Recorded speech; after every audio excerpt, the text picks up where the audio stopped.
Hello dear students, welcome to another OLE accountancy session. So आज हम partnership fundamental में आगे पढ़ेंगे एंड आज का हमारा टॉपिक है in case of loss of firm. So partnership fundamental में हम नेक्स्ट एडजस्टमेंट देखेंगे रिगार्डिंग व्हाट, अगर फर्म को लॉस हुआ है देन उस केस में आपको क्या करना है ये देखना है, ठीक है। तो यहाँ लॉस किस सेंस में, अगर आपकी फर्म को पिछले साल या कह सकते हैं at the start of the year company loss में है, ईयर कैसे स्टार्ट किया है, लॉस के साथ स्टार्ट किया है, तब क्या क्या कंडीशंस होंगी ये देखना है, ठीक। सो कहने का मतलब ये है कि अगर कंपनी को लॉस हुआ है तो यहाँ पार्टनर्स का क्या क्या नुकसान होगा ये देख लेते हैं। सो अगर कंपनी को लॉस हुआ है तो पहली चीज, पार्टनर्स को इंटरेस्ट ऑन कैपिटल नहीं मिलेगा, ठीक है, नॉट अलाउड। सैलरी भी नहीं मिलेगी,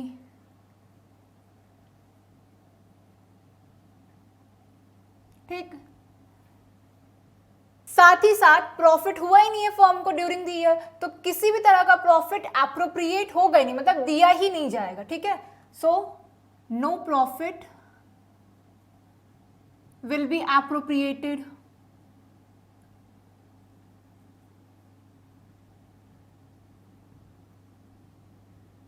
ठीक है, ओके। दूसरी चीज, अगर ये सारी चीजें ही नहीं होंगी, मतलब ना इंटरेस्ट ऑन कैपिटल प्रोवाइड करना है, ना सैलरी प्रोवाइड करनी है पार्टनर्स को, ना ही ये निकालना है कि भाई कितना प्रॉफिट एप्रोप्रिएटेड होगा अमंग दी पार्टनर्स, तो फिर क्या पीएल एप्रोप्रिएशन बनेगा? तो यहां पे एक और चीज हमें देखनी पड़ेगी, no PL appropriation account will be created,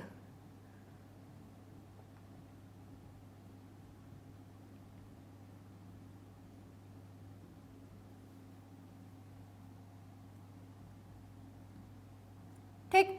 इसका एक एक्सेप्शन है, बट एक्सेप्शन क्या है, इन केस अगर कंपनी को इंटरेस्ट, मतलब फर्म को रिसीव करना है इंटरेस्ट ऑन ड्राइंग्स, ठीक। सो अगर कंपनी को रिसीव करना है इंटरेस्ट ऑन ड्राइंग्स देन इस रिगार्ड में पीएल एप्रोप्रिएशन जरूर बटेगा, फिर भी उसके बाद थोड़ा सा लॉस में कुछ कमी आएगी एंड जो भी लॉस में कमी आएगी उसको क्या कहते हैं, एप्रोप्रिएट किया जाएगा बिटवीन दी पार्टनर्स, ठीक है।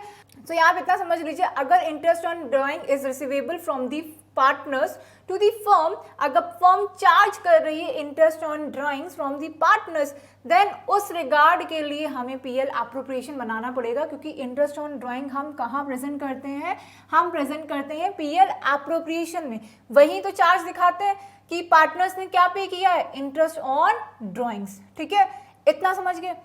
तो दूसरी चीज यहाँ पे क्या है, ये लॉस अगर है तो ये लॉस बियर कौन करेगा? अब देखो, पार्टनरशिप वाली फॉर्म ऑफ बिजनेस हमने क्या अडॉप्ट ही क्यों करी थी, ठीक। कुछ लोग पार्टनरशिप बिजनेस अडॉप्ट इसलिए भी करते हैं क्योंकि वहां जो भी लॉस होता है बिजनेस का वो बट जाता है अमंग दी पार्टनर्स, तो इसका मतलब लॉस शेयरिंग होगी, तो इसका मतलब क्या है, लॉस की शेयरिंग होगी, ठीक। ये काम कहाँ होगा, पीएल ही अकाउंट, पीएल अकाउंट में लॉस की शेयरिंग की जाएगी, ठीक है, इतना क्लियर है। तो यहां पे हम क्या समझे, हमें ये देखा कि अगर कंपनी को, फर्म को लॉस होता है, अगर पार्टनरशिप फर्म को लॉस होता है देन उस केस में क्या क्या होगा। पहली चीज, partners are not entitled to receive any interest on capital. दूसरी बात, पार्टनर्स को सैलरी भी नहीं दी जाएगी। तीसरी बात, no profit will be appropriate, क्योंकि प्रॉफिट रहेगा ही नहीं तो अलग से कहीं प्रॉफिट का जुगाड़ करके कुछ एप्रोप्रिएट नहीं किया जाएगा। देखो, पीएल एप्रोप्रिएशन में होता क्या है, पीएल एप्रोप्रिएशन में हम सबसे पहले देखते हैं कि कितना नेट प्रॉफिट बचा है, ठीक, फर्म के पास। उसके बाद देखते हैं कि पार्टनर्स को क्या क्या रिसीव होना था या पार्टनर से क्या क्या चार्ज करना है। जैसे कि पार्टनर को रिसीव क्या क्या होना, जैसे हम उसमें लिखते थे ना, इंटरेस्ट ऑन कैपिटल पार्टनर को रिसीव होना है, फिर किसी को सैलरी देनी है, किसी को कमीशन देना है, किसी से हमें इंटरेस्ट ऑन ड्राइंग फर्म को चार्ज करना है। तो इसमें हम एक ओवरऑल प्रॉफिट देखते थे after finding out the net profit and giving the partners their interest on capital, salaries, respective commission. Then उसके बाद हम देखते थे जो भी प्रॉफिट बचता था उसे हम एप्रोप्रिएट बांट देते थे अमंग दी पार्टनर्स, ये करते थे हम लोग, ठीक। तो अब यहाँ पे सीन ये है कि पीएल अकाउंट से नेट प्रॉफिट की जगह नेट लॉस रिसीव हुआ है, ठीक। तो अगर पीएल अकाउंट से आपको नेट लॉस रिसीव हो, वहां पे आंसर लॉस में आ जाए, तो पीएल एप्रोप्रिएशन बनाने की बिल्कुल जरूरत नहीं, अनलेस आपको इंटरेस्ट ऑन ड्राइंग क्वेश्चन में ना दिया हो, ठीक। अगर इंटरेस्ट ऑन ड्राइंग दिया है देन पीएल एप्रोप्रिएशन क्रिएट होगा, वहां पे नेट लॉस को कैरी करेंगे, फॉरवर्ड करेंगे, ठीक है, कैरी डाउन करेंगे, उसके बाद interest on drawing credit side में लिखते हुए फिर देखेंगे फाइनल जितना लॉस बचेगा, फिर उसी के according loss will be shared among the partners, ठीक है, उतना ही लॉस पार्टनर्स एक दूसरे के बीच में बांटेंगे। अब देखो इंटरेस्ट ऑन ड्राइंग अगर रिसीव हो जाती है फर्म को, तो अल्टीमेटली ये फर्म का जो आपका लॉस का पार्ट होता है वो रिड्यूस कर देता है बेटा, ठीक है। तो यहाँ पे हम अगर समझे, फॉर एग्जाम्पल एक फर्म है, नेट लॉस हुआ है, ठीक है, 20,000 का, क्लियर। सो साथ ही साथ उस फर्म को रिसीव हुआ है इंटरेस्ट ऑन ड्राइंग्स, ठीक, इंटरेस्ट ऑन ड्राइंग दोनों पार्टनर से सपोज 1,000 रिसीव हुआ है। तो इसके लिए बेटा अब आपको पीएल नहीं, पीएल एप्रोप्रिएशन की जरूरत पड़ेगी, ठीक, ओके। प्रॉफिट हम कैरी डाउन कहां करते थे? Credit side. लॉस कहां कैरी डाउन करेंगे? डेबिट साइड, ठीक। सो ये हम लिख देते हैं टू नेट लॉस, जैसे 20,000 ये हो गया, ठीक है। फिर यहाँ पे बाय इंटरेस्ट ऑन ड्राइंग लिख देते हैं। फॉर एग्जाम्पल ए और बी है, उन्हें 1,000 1,000 2,000 इधर हो गया, ठीक है। अब बैलेंसिंग कर लेते हैं बाय लॉस, ठीक है। ये लॉस क्या शेयर्ड किसमें? ए और बी के बीच में, ठीक। कितना बचा है? 18,000 बचा है। तो ये अब लॉस पहले था 20,000, क्योंकि फर्म को इंटरेस्ट ऑन ड्राइंग रिसीव हो गया है पार्टनर से, इसकी वजह से लॉस क्या हो गया? कुछ कम हो गया है, ठीक। अब लॉस कम हो गया है तो इसका मतलब अभी शेयर भी एक दूसरे में क्या करेंगे? कम करेंगे लॉस, ठीक। इन्हें नुकसान कम उठाना पड़ेगा, कितना कितना नुकसान उठाना पड़ेगा? इक्वली बांट देते हैं, ठीक है, ओके। सो यहां पे हमने ये देखा कि अगर फर्म को लॉस हुआ है देन उस केस में लॉस की शेयरिंग होगी बेटा कहां पे? प्रॉफिट एंड लॉस अकाउंट में हो जाएगी। उसके लिए पीएल एप्रोप्रिएशन बनाने की जरूरत नहीं है, बट पीएल एप्रोप्रिएशन एक कंडीशन में बनाना पड़ सकता है, अगर पार्टनर से इंटरेस्ट ऑन ड्राइंग रिसीव हुआ है और फर्म को at the same time loss bear करना पड़ा है। इन दैट केस इस इंटरेस्ट ऑन ड्राइंग्स की चार्जिंग कहां पे होगी? पीएल एप्रोप्रिएशन में, ठीक है। तो यहां पे हमने दिखाया कि पार्टनर से कितना इंटरेस्ट ऑन ड्राइंग चार्ज किया गया है, एंड देन उसके बाद देखा गया कि फाइनली कितना लॉस हमें इनकर हुआ है, पार्टनर्स को इनकर हुआ है, देन उनके बीच में कितना कितना लॉस शेयर किया गया, ठीक। सो ये था आपके कुछ थिंग्स जो कि हमें कंसिडर करनी है इन केस फर्म को अगर लॉस होता है देन क्या करना है, ठीक है। एक बार फिर से रिवाइज कर लेते हैं। अगर फर्म को लॉस हुआ है, no interest on capital will be provided to the partners. Second thing, salary नहीं दी जाएगी, कमीशन नहीं दिया जाएगा, nothing will be provided to the partners, ठीक है, ओके। दूसरी चीज, क्या यहाँ पे अगर पार्टनर्स लोन दें या, ठीक है, जैसे अपने पार्टनर्स अपने पार्ट में कोई चीज प्रोवाइड करते हैं, लोन दें या आप कह सकते हैं फैक्ट्री या हाउस यूज करने को दिया है, फैक्ट्री और हाउस यूज करने के लिए दिया है ऑन रेंट बेसिस, ठीक है, जिसका खर्चा उठाना पड़ता है, ठीक। तो अब इसमें जो भी एक्सपेंस बियर होता है वो पार्टनर के नहीं, वो हम कह सकते हैं फर्म का एक्सपेंस है,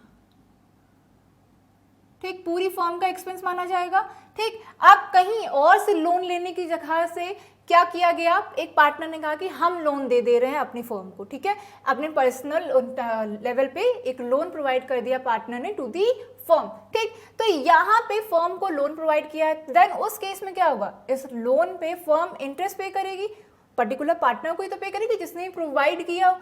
तो ये तो फर्म के लिए एक्सपेंस है ना, ये तो हम ये नहीं देख रहे हैं कि उसमें उसे कुछ बचे हुए प्रॉफिट में से रिसीव हो रहा है। जैसे हम क्या देखते थे कि जब भी कुछ भी पूरे फर्म के एक्सपेंसेस मीट आउट होने के बाद जो भी प्रॉफिट बचता था वो पीएल एप्रोप्रिएशन में जाता था। क्यों जाता था? ये देखने के लिए कि भाई अब इसमें से पार्टनर्स को कितना प्रॉफिट मिलना चाहिए, ये बताने के लिए हम पीएल एप्रोप्रिएशन बनाते थे। पर जब प्रॉफिट ही नहीं हो रहा है तो पीएल एप्रोप्रिएशन क्यों बनाएंगे? बात क्लियर?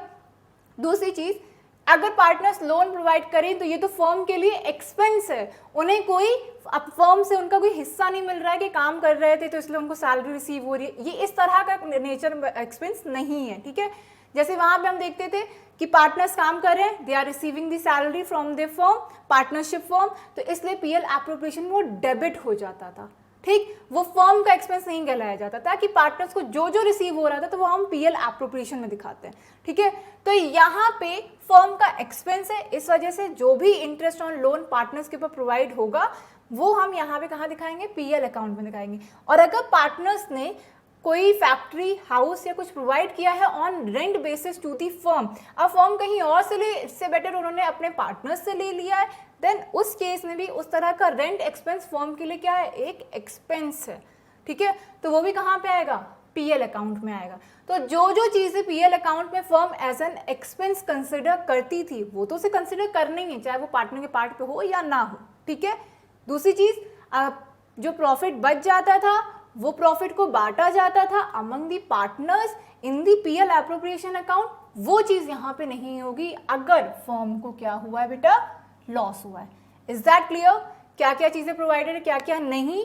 तो ये यहाँ पे आपको इतने पॉइंट्स ध्यान रखना है कि सैलरी, इंटरेस्ट ऑन कैपिटल जो पार्टनर्स लेते थे ये इन्हें प्रोवाइड नहीं किया जाएगा अगर फर्म को लॉस हुआ। मैंने यहाँ आपके लिए क्वेश्चन लिख रखा है जो कि बहुत अच्छा क्वेश्चन है regarding the loss. A and B एक जो कि एक बहुत अच्छा क्वेश्चन है, एक शॉर्ट क्वेश्चन है यहाँ पे। तो क्वेश्चन देखते हैं, ए एंड बी क्या है? पार्टनर्स हैं फर्म में, कैपिटल ए और बी की है 4 lakh and 5 lakh, journal expenses भी इनकर किए हैं ड्यूरिंग द ईयर 10,000। चलो ठीक है, ए ने ग्रांट किया है लोन 50,000 का जिसपे इंटरेस्ट ऑन लोन है 6%। अगर नहीं भी दिया होता तो भी फर्म को पार्टनर को इंटरेस्ट प्रोवाइड कराना ही पड़ता on the loan that is given by the partner. ठीक है, कितना रेट? वैसे भी 6% डिफाइन था, अगर यहाँ पे कोई रेट ना दिया होता तब भी आपको रेट ऑफ इंटरेस्ट कितना देना है? 6% टू दी पार्टनर, अगर पार्टनर ने लोन प्रोवाइड किया है किसे? फर्म को। ठीक, okay. Next, loss in the start of the financial year was 40,000। Okay, financial year में हुआ है स्टार्टिंग में ही लॉस, इस मतलब ईयर की स्टार्ट ही की गई है लॉस के साथ। ठीक है, तो अब हमें यहाँ पे देखना है कि ऑब्वियसली बात है नेट लॉस ही आएगा। ठीक है, तो अब इस प्रैक्टिकल को जो भी बातें मैंने बताई हैं कैसे उसे प्रैक्टिकली करेंगे वो देख लेते हैं। Okay student, so now let's see the practical overview whatever I have just told you. So उसके बेसिस पे हम यहाँ पे देख पा रहे हैं कि फर्म को हुआ है भाई 40,000 का लॉस हो गया है फर्म को। ठीक, तो यहाँ पे अब ये जो लॉस की शेयरिंग है ये किस कहाँ पे होगी? PL account. So student, let's start with the practical overview whatever I have just told you. So उसका प्रैक्टिकल ओवरव्यू देख लेते हैं प्रैक्टिकल फॉर्म में। सो यहाँ पे क्वेश्चन में हमें क्या दिया था? हमें स्टार्ट करना है लॉस से और फिर देखनी है चीजें इसमें प्रैक्टिकली कैसे करी जाएंगी। तो सबसे पहले हम यहाँ बना लेते हैं पीएल अकाउंट, क्योंकि इन केस ऑफ लॉस की शेयरिंग कहाँ पे होगी? पीएल अकाउंट में होगी। ठीक है, अब यहाँ इंटरेस्ट ऑन ड्राइंग तो दिया नहीं है, इससे पीएल एप्रोप्रिएशन नहीं बनेगा। ठीक, तो आप कॉलम्स बना लेते हैं।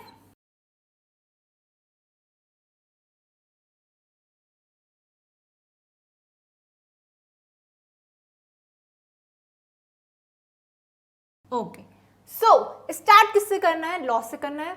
प्रॉफिट कहाँ लिखते थे? This side. तो लॉस कहाँ लिखेंगे? उसके जस्ट अपोजिट। तो यहां लिख देते हैं टू लॉस। कितना? 40,000। क्लियर? ओके, सो ये स्टार्ट किया विद द लॉस। अब क्या यहीं को अब क्या इतने ही लॉस को हम एप्रोप्रिएट कर दें? नहीं, ये लॉस अभी हमें देखना है कि ड्यूरिंग द ईयर क्या क्या एक्सपेंसेस फर्म ने बियर किए, ये भी तो लिखेंगे। ठीक, क्योंकि जो एक्सपेंसेस फर्म को बियर करने हैं वो तो हमें यहाँ मेंशन पीएल अकाउंट में करने ही करना है, चाहे प्रॉफिट हुआ या लॉस हुआ। ठीक, तो यहाँ भी हम देख पा रहे हैं क्वेश्चन में कि भाई एक जर्नल एक्सपेंस बियर किया गया है 10,000 का। ठीक, तो ये तो फर्म को पे करना ही पड़ा होगा, तो ये आपके लॉस का अमाउंट बढ़ा रहा है। तो to general expenses that a firm needs to bear, वो भी लिखेंगे। कितना? 10,000। क्या और कोई इसमें हमारा एक्सपेंस है? यस, ए ने ग्रांट किया था भाई लोन 50,000 का फर्म को, जिसपे इंटरेस्ट चार्ज करना है 6%। अगर नहीं भी दिया होता इंटरेस्ट तो भी कितना करते? 6% ही करते। अब यहाँ डेट नहीं दी हुई है कि कब प्रोवाइड किया, तो हम सिंपली क्या कर सकते हैं, उसे 6 मंथ्स के बेसिस पे इंटरेस्ट प्रोवाइड करेंगे। ठीक, तो यहाँ पे फर्म का एक्सपेंस कितना हुआ, कितने पे कैलकुलेट करेंगे? 50,000, 6% करेंगे तो बेटा ये आपका आ रहा होगा 3,000। अब इसका 6 मंथ का निकाल लो। ठीक, ये पूरे 12 महीने का है। अब इसे मल्टीप्लाई बाय 6 डिवाइडेड बाय 12 कर दोगे तो ये 6 मंथ्स का आ जाएगा। ठीक है, तो ये आपका आ रहा है कितना? ये आपका आ रहा है 1500। ठीक, ओके डन। अब फर्म को इतना इंटरेस्ट बियर करना पड़ा होगा regarding the interest on the loan, तो ये आपका एक्सपेंस हो गया, फर्म का एक एक्सपेंस हो गया in respect of what? In respect of the interest that is being paid to the A as he provided what? As he provided the loan to the firm. ठीक है, सो यहाँ पे A ने loan provide किया था, उस पर उसका कितना इंटरेस्ट रिसीव हुआ है? 1500। तो यहाँ लिख सकते हैं फर्म ने भाई एक एक्सपेंस बियर किया है to interest on A's loan, कितना? 1500। क्या यहाँ पे कोई गेन है जो फर्म को रिसीव हुआ है? अगर गेन होता तो हम यहाँ मेंशन कर देते, किसी भी तरह का गेन नहीं दिया गया है। क्या और कोई एक्सपेंसेस हैं जो फर्म ने बियर किए हैं? नहीं, और कोई किसी भी तरह के एक्सपेंसेस नहीं है। ठीक है, तो यहाँ पे हम इसको सम टोटल कर सकते हैं। ठीक, कितना आ रहा है? 40 + 50 एंड ये आपका आ रहा है 51,500। ठीक, अब यहाँ पे क्या करेंगे? अब हम यहाँ पे लॉस शेयरिंग करेंगे अमंग दी पार्टनर की। पार्टनर कितना कितना नुकसान उठाएंगे यहाँ पे ये देखना है। प्रॉफिट में भागीदारी है तो भाई रिस्क एंड लॉसेस भी शेयर करेंगे, यहाँ पे पार्टनरशिप का ये रूल है। सो अब यहाँ लॉस की एंट्री कैसे करेंगे? By loss transferred to A's capital और बी। मतलब आप जैसे प्रॉफिट क्या होता था, ए की कैपिटल में ऐड हो जाता था और बी की कैपिटल में ऐड हो जाता था, तो लॉस क्या होगा? लेस हो जाएगा। ठीक है, तो ये भी इनके कैपिटल से एडजस्ट होगा, ऐसी बात नहीं है कि नहीं होगा। ठीक है, ओके। अगर नुकसान, अगर फायदे में साथ थे जहां पे इनके कैपिटल में एप्रिसिएशन दिखाया गया था, तो जब लॉस होगा तो इनकी कैपिटल में जो भी गिरावट आएगी उसको भी दिखाया जाएगा। तो ये जो भी लॉस होगा ये इनके कैपिटल में लेस करके बैलेंस शीट में दिखाया जरूर जाएगा। ठीक, सो यहाँ पे हम लिख सकते हैं बैलेंसिंग फिगर कितना आ रहा है बेटा? 51,500, मतलब 51,500 आ रहा है। कोई और अमाउंट था नहीं तो डायरेक्टली इसी को हमने बैलेंसिंग फिगर में लिखा है। ठीक, इसका सम टोटल भी कर लेते हैं। ओके, सो अब सिंपली क्या करेंगे? इसे डिवाइड। क्या यहाँ पे कोई रेशियो गिवन था कि ए एंड बी किस रेशियो में प्रॉफिट या लॉस शेयर करेंगे? नहीं, तो हम इसे किस रेशियो में एज्यूम करेंगे? 1:1, इक्वल रेशियो में। ठीक है, सो ये A and B equal ratio में क्या करेंगे? लॉस को शेयर करेंगे। तो कितना आएगा? 25,750। 2 से डिवाइड कर दीजिए 51,500 को। ठीक, करना क्या है? देखो 1:1 का रेशियो समझेंगे। अगर कोई भी रेशियो नहीं दिया होगा, इन दोनों रेशियो का टोटल कितना आ रहा है? 2। ठीक, 2 से डिवाइड कर दो। सो 1 रेशियो की वैल्यू आई क्या? 25,750 एंड हर एक पार्टनर को 1 and 1 मिलना था, तो हर एक पार्टनर शेयर करेगा 25,750। तो ये हो गई इनकी लॉस की शेयरिंग। ठीक, सो कुछ इस तरह से हम लॉस के केस में पीएल अकाउंट बनाएंगे। पीएल एप्रोप्रिएशन तब बनाइएगा जब इंटरेस्ट ऑन ड्राइंग गिवन हो। ठीक है, अनलेस आपको सिर्फ और सिर्फ पीएल अकाउंट बनाना है और लॉस की शेयरिंग पीएल अकाउंट में ही कर देनी है। ठीक, अब बैलेंस शीट में क्या करोगे? जैसे प्रॉफिट ऐड करते थे, लॉस लेस कर देना। ठीक है, सो दैट्स